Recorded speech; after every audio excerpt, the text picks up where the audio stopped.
So yun, madaling araw na. Ngayon lang tayo nagising. Sila utol, wala na dito. Nauna na lumusong. Pati yung sa naming kapatid, namana din siguro, wala dito yung kanyang bangka. May isang spiro dito, baka ito yung kapatid namin. Yung sa kabila oh.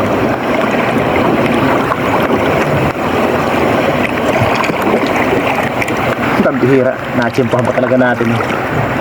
Umuulan na. Sana may labas na yung kulambutan at makatili sa tayo.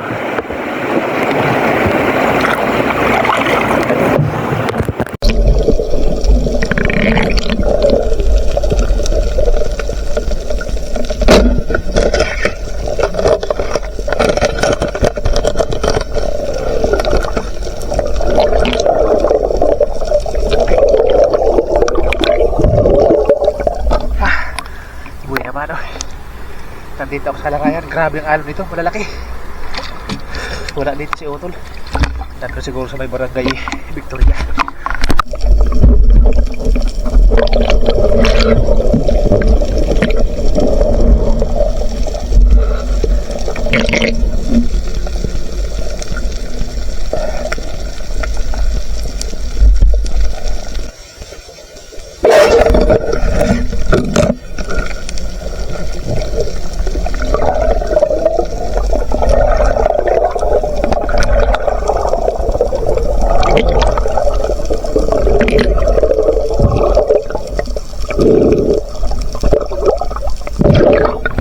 Salamat, nakais na tayo. Maliit na lawak yun siguro.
Dalawang katapak na.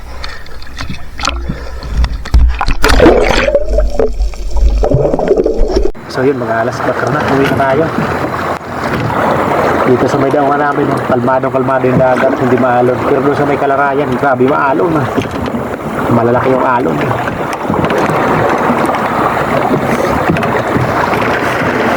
Dito nakachamba pa tayo ng kulambutan sa kapatid. 4 na peraso lang. Ayos na rin. Kahit 4 na piraso lang, makakapambinta rin tayo. Napakalalang talaga ng isda. Ubus na siguro yung isda.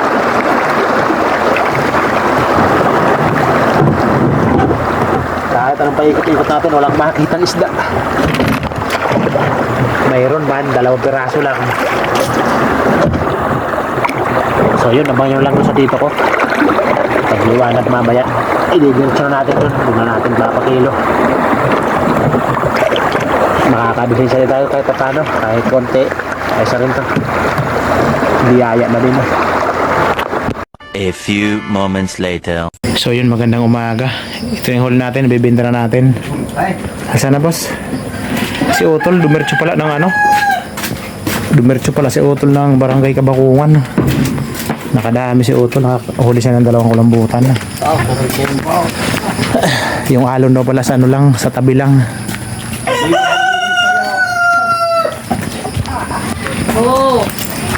Kayang-kaya naman daw.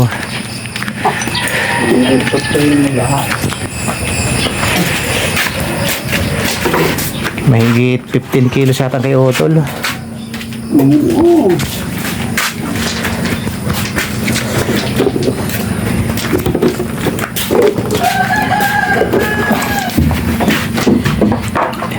Ibinili doon na isda kayo. Pangsuda. Mamaw yung pusit natin.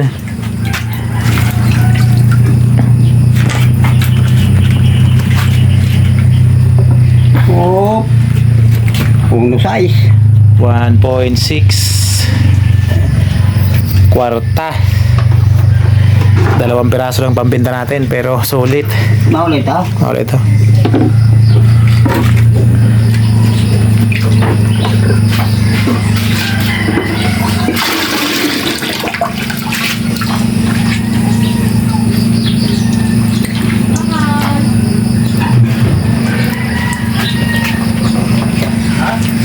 What? 4.5. 2.4. Ayos na. Kwartang linaw din. At ito yung pangulam natin, 2 piraso. Yun. Kiluhin natin yung pangulam natin.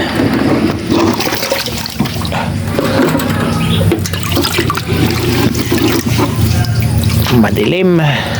Kwinta na lang ito. Sira. Yun, 700 grams. Pwede na. Pwede na makapangulam.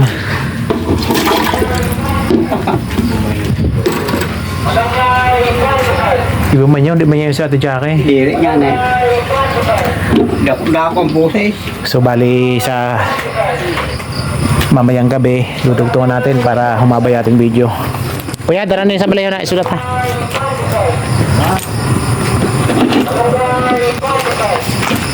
So yan, nabayaran din ng ano, 848. Ayan, pasobra na lang yung 2 piso.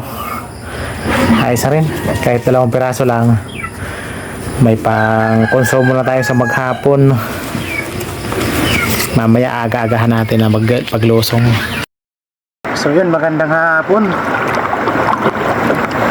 Subukan natin sa hapon. Ano kasi, baka hindi tayo makalusong mamayang ano, haping gabi. Signal number 1 kasi dito sa amin, sa may Northern Samar. Ang bihira. Bumagyo pa talaga, oo. Sa ngayon, malakas na yung hangin. Bali, magsasaglit lang tayo. Dito lang sa tapat, paikot-ikot dito. Sana makatsamba ng kulambutan. Yung barko wala nang biyahe. Yung biyaheng Alin to Matnog wala na. Sana makatsamba tayo dito ng kulambutan. Maganda sana mamaya pagka malapit na humina yung agos doon sa may Kabakungan. So hindi na yata kakayanin. Baka lumakas na ng gusto mamaya yung hangin. So yun, sana swertehin para may pambinta tayo bukas.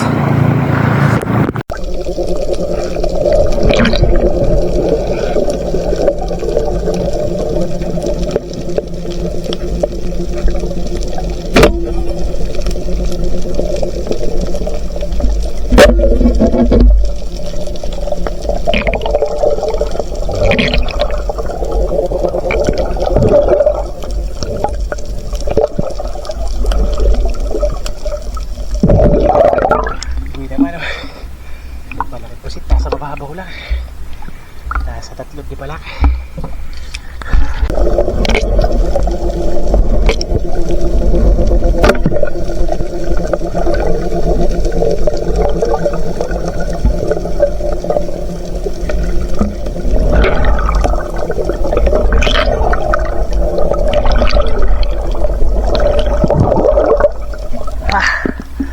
Pakalawa ulit pa lang.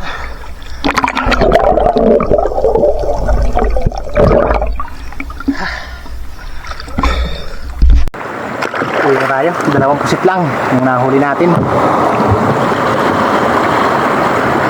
Sana mamaya ganito yung dagat, kahit na may bagyo, kalmadong yung dagat, pero malakas yung hangin. Mamaya kahit mahangin, pagka hindi pa maalon, lulusong ulit tayo. Madaling araw. So bali itong huli natin, bibenta na natin to. Diditch ko lang sa tito ko. Pambihira yung bagyo.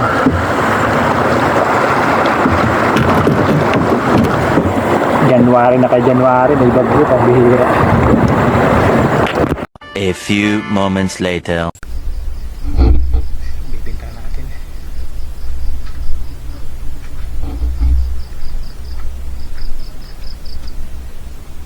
Whoop! Abisar! May laki ni. Nakikapit bahay. Nakikapit bahay yung... Wara!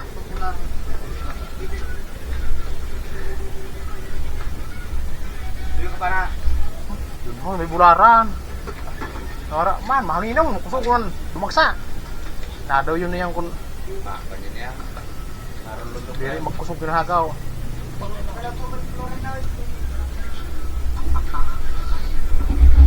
Parehas ang pagkapihon na kuha sa eskwelahan na Migos ang mikarabya.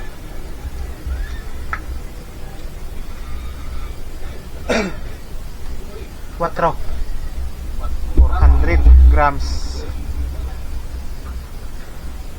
Saya mau kilaw.